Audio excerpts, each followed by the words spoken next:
How much is a bathroom remodel?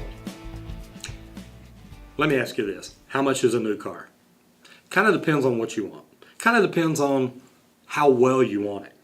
You can go in very inexpensively, change out all your fixtures, change out your faucets, change out your pop-up assemblies, change out your trim work on your tub and shower. That's a very inexpensive bathroom remodel. You can go in and rip it out all the way to the stud, move your tub where your shower is, your shower where your tub is, take your two lavatories and make them one, or take your one and make it two. There's a lot of different things you can do plumbing. To be honest, to completely remodel your bathroom, you can spend $20,000, $30,000.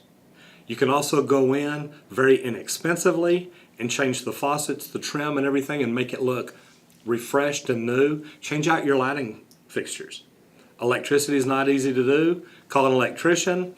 It's not easy for a plumber because we're afraid to get shocked. But it's easy for a lot of homeowners. Change out the fixtures, the lights, all that. That can be very inexpensive. You can probably remodel your bathroom gently like that for about $500. Remodeling your bathroom is a great thing. It changes the look, it changes the feel.